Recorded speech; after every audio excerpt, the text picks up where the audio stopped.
Parshat Bamidbar opens the book of Numbers, known in Hebrew as Bamidbar.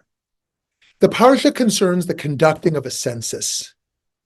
This is not our first census in Torah. Previously in the book of Exodus, each individual of Bnei Yisrael was counted.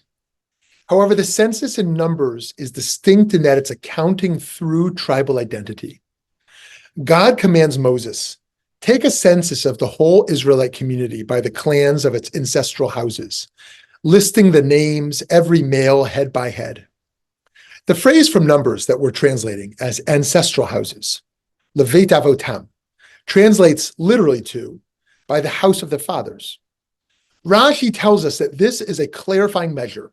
A son whose father comes from one tribe and a mother comes from another will be counted in his father's tribe. What's happening here is that the census is counting the number of people in each tribe. Before we get into the tribes and their identities, we should acknowledge that this census is only counting men, specifically men who are old enough to bear arms, which the Torah considers 20 years and older.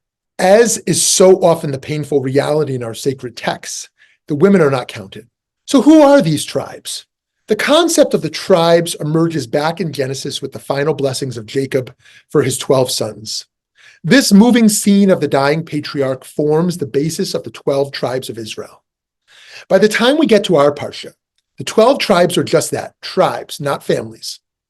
They're understood as Reuven, Shimon, Yehuda, Issachar, Zevulun, Yosef, split into two half-tribes, Ephraim, Manasseh, Benjamin, Dan, Asher, Gad, Naphtali, and Levi. If you count Ephraim and Manasseh as separate tribes, then there's actually 13. These tribal affiliations remain enormously important identifiers throughout the Bible.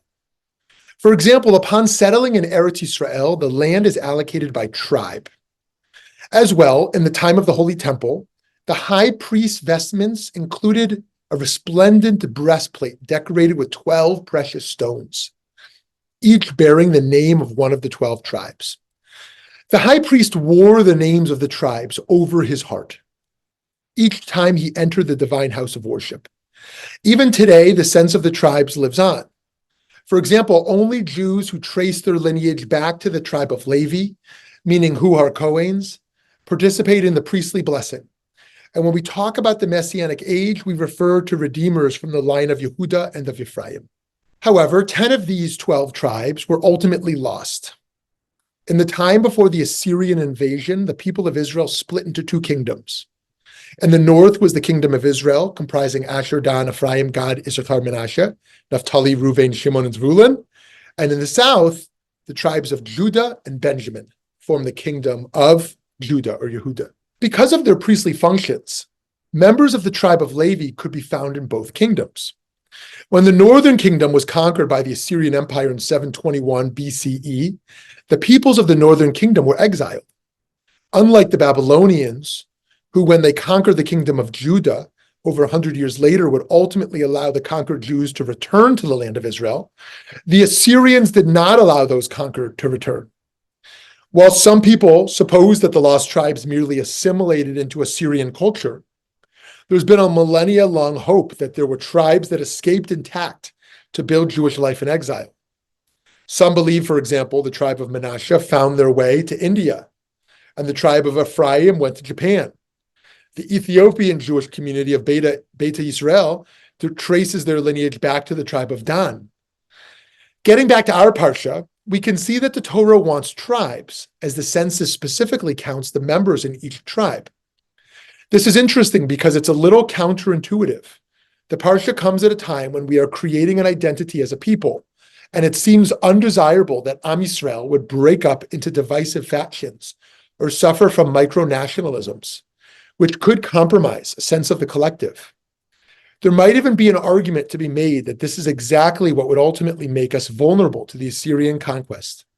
Of course, we want diversity in the land of Israel, but in a sense, it's a risky move to count the tribes separately, and later give each tribe their own land allocation. What does this do for our sense of the collective?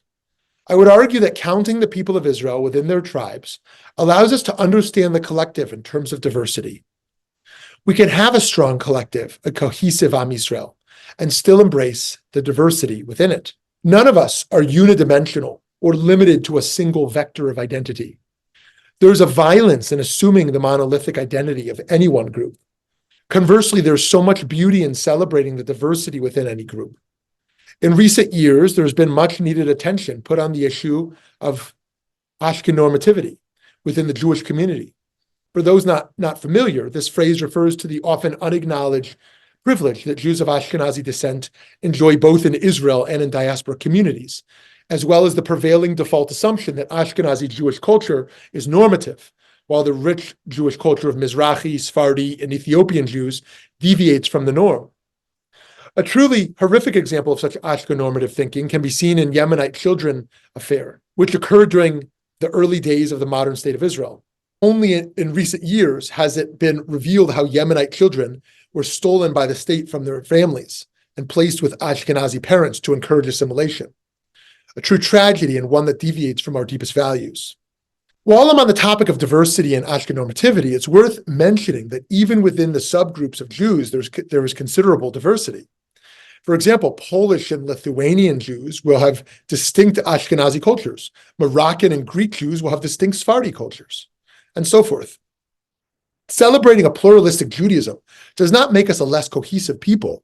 It makes us truer to ourselves.